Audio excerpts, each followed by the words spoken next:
lunes de Kimberly Armengol. Kim, ¿cómo estás? Muy buenas noches. David, buenas noches, qué gusto saludarte.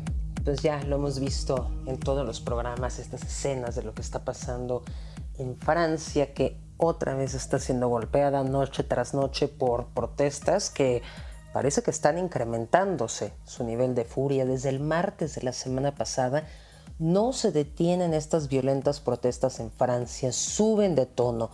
¿Cuál es la razón o cuál es el detonante? Fue la muerte de un joven de 17 años a manos de la policía. Este joven era de origen argelino, murió a tiros a manos de un policía.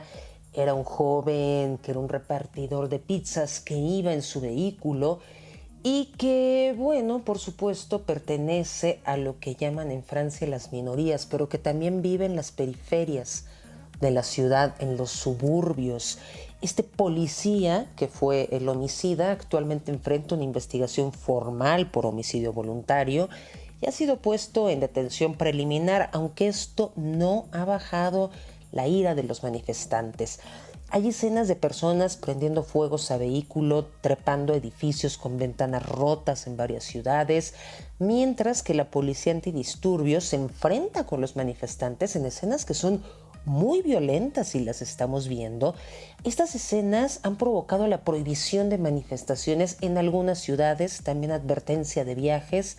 Estas protestas ya han sido mucho más violentas que aquellas de 2005, que recordarás que fueron muy fuertes y que fueron justamente también por el asesinato de dos jóvenes. Distintos grupos políticos están presionando al gobierno francés, encabezado por Emmanuel Macron, para que declare el estado de emergencia. Un estado de emergencia en Francia supondría establecer durante 12 días el toque de queda, restricciones de movilidad y también el cierre de espacios públicos, con la posibilidad de que la policía pueda entrar en espacios privados sin una orden judicial previa. Para muchos otros, implementar este estado de toque de queda solo sería ponerle leña al fuego.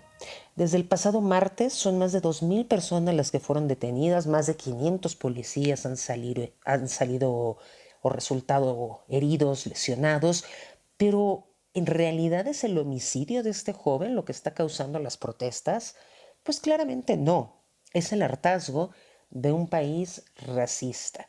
La violencia policíaca es un hecho constante en Francia, no es algo nuevo.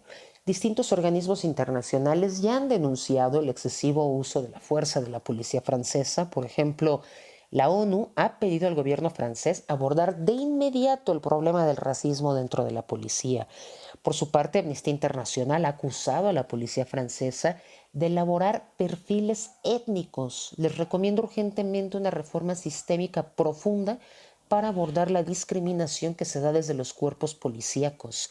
En 2022, por ejemplo, Francia batió el récord con 13 personas muertas a manos de la policía.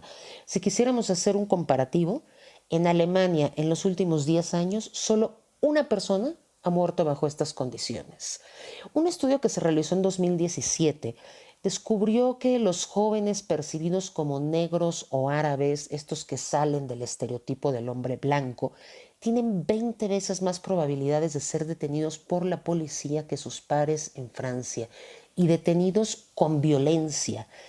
Estas protestas, por supuesto, toman fuerza desde los suburbios, en la periferia de las ciudades, donde está la población más vulnerable y también la más discriminada, para muchos y excluida socialmente.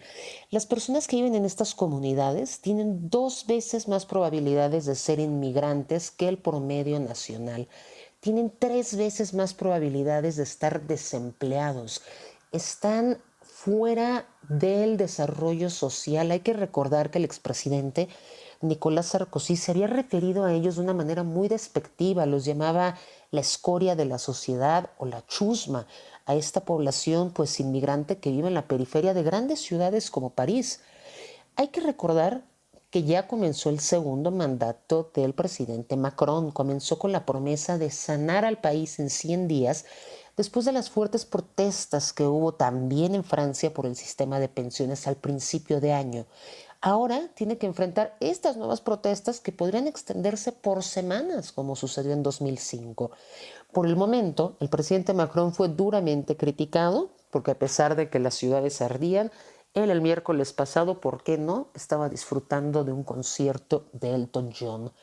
Otro punto al que no se le ha dado la importancia que tiene es que patrullas de escuadrones neofascistas ya salieron a las calles en Francia con bats de béisbol, saludos romanos, gritos de estos nacionalistas de Francia para los franceses, en contra de los manifestantes que están protestando por la muerte de este joven. Esta es una muestra más de lo dividido que está Francia y también el gran desprecio y segregación que se tiene en contra de la población que no se considera blanca. Por supuesto, el gobierno, en particular el Poder Ejecutivo, niega reiteradamente que en Francia exista segregación, discriminación o un trato desigual para la población y asegura que viven en un Estado de Derecho donde se consideran a todos por iguales, pero ahí están las cifras no mienten y mientras tanto las protestas continúan. Vamos a ver qué pasa en las próximas noches en Francia. David, gracias y buenas noches.